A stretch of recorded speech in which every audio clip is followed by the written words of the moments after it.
T'es là?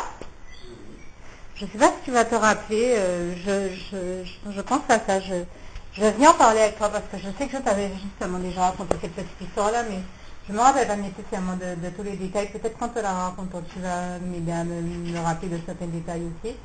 Tu vois, je t'avais dit que très peu de temps après ma conversion, le Seigneur m'a invité dans une église. Et justement, c'est tellement longtemps que je suis pas retournée que j'ai plus revu la personne qui m'avait donné ce petit témoignage. Et il m'avait raconté en fait que un jour il avait voulu...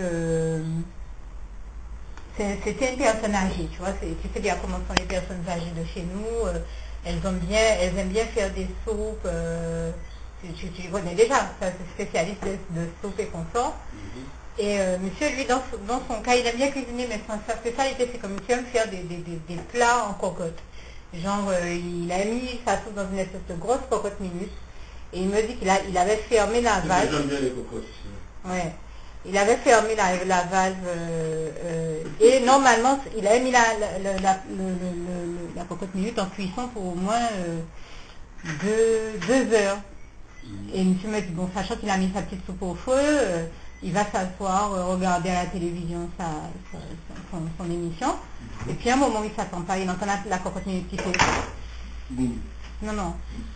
Comme ça. Déjà là, il s'est dit, moi, sans dire ça, déjà pas net, tu vois ce que je veux dire? Puisque le temps qui était censé être écoulé pour que la soupe cuise, justement, n'était pas encore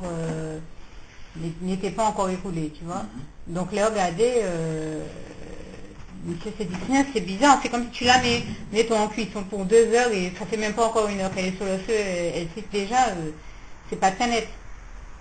Tu vois ce que je veux dire? Donc, ouais. Et donc, monsieur s'est levé et monsieur, il touche le couvercle de la cocotte minute, il essaie de la dévisser, mais il se dit, tiens, c'est bizarre, si je la dévisse, elle risque de m'exploser au nez puisque le temps pour lequel j'avais programmé la cuisson n'est pas encore écoulé. Et là, monsieur me dit qu'en une fraction de seconde, il a vu toute sa vie défiler devant lui. Le temps pendant lequel il touchait le couvercle en question, et lui-même, il sentait bien qu'il était en train d'encourir un grave danger, quoi. Et là, le gars, il a dévissé ça. Et je me suis dit, je risque d'entendre un gros boom en dévissant ça. Mais en fait, il a entendu le gros boom. Et il s'est dit, mais si, voilà, je risque d'entendre un gros boom. Et si ça explose, toute l'eau bouillante de la soupe va me sauter dessus. Et bien sûr, va m'ébouillanter. Et en fait, ce qui s'est passé, c'est que monsieur a bien entendu le gros boom, qu'il a dévissé ça. Ça a bien explosé. Mais en fait, la gloire de Dieu, c'est que quand l'eau a atterri sur lui, au lieu d'être bouillante, elle était glacée. Voilà. Et en fait, ça avait brûlé. Il m'a dit, le Seigneur, pour bien me montrer que c'est lui qui est intervenu dans cette situation-là pour me sauver la vie et toute la gloire lui revient, il m'a fait voir que ce que ça aurait été si une seule goutte d'eau, sur une seule goutte d'eau sur mon petit doigt qui était bouillante, pour que je vois bien que si lui n'était pas intervenu, je serais mort.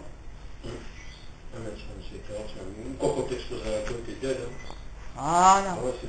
C'est que je cuisine jamais ça dangereux, c'est ça le pire. Et en fait, il y a même une autre sœur qui m'a confirmé qu'à peu près la même chose lui est arrivée. Je ne sais plus trop. Elle, c'était un plat de spaghettis.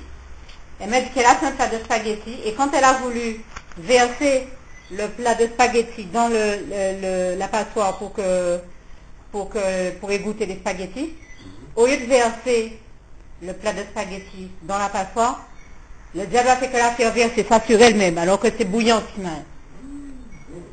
Et là, elle m'a dit, au lieu de crier « Ouah, j'ai mal », parce que tu imagines que ça la brûlait, elle a crié « Gloire à Dieu, gloire à Dieu, gloire à Dieu ». Et elle m'a dit, quand elle a crié « Gloire à Dieu », elle n'a eu aucune douleur.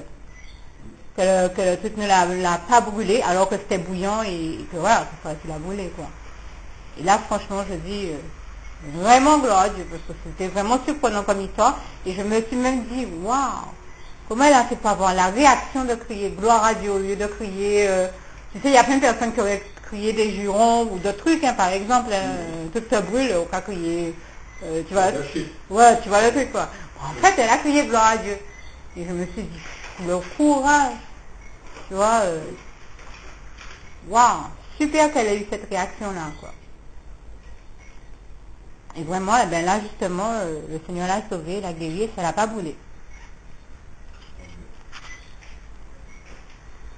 Et oui, encore une fois, toute la gloire revient à Dieu.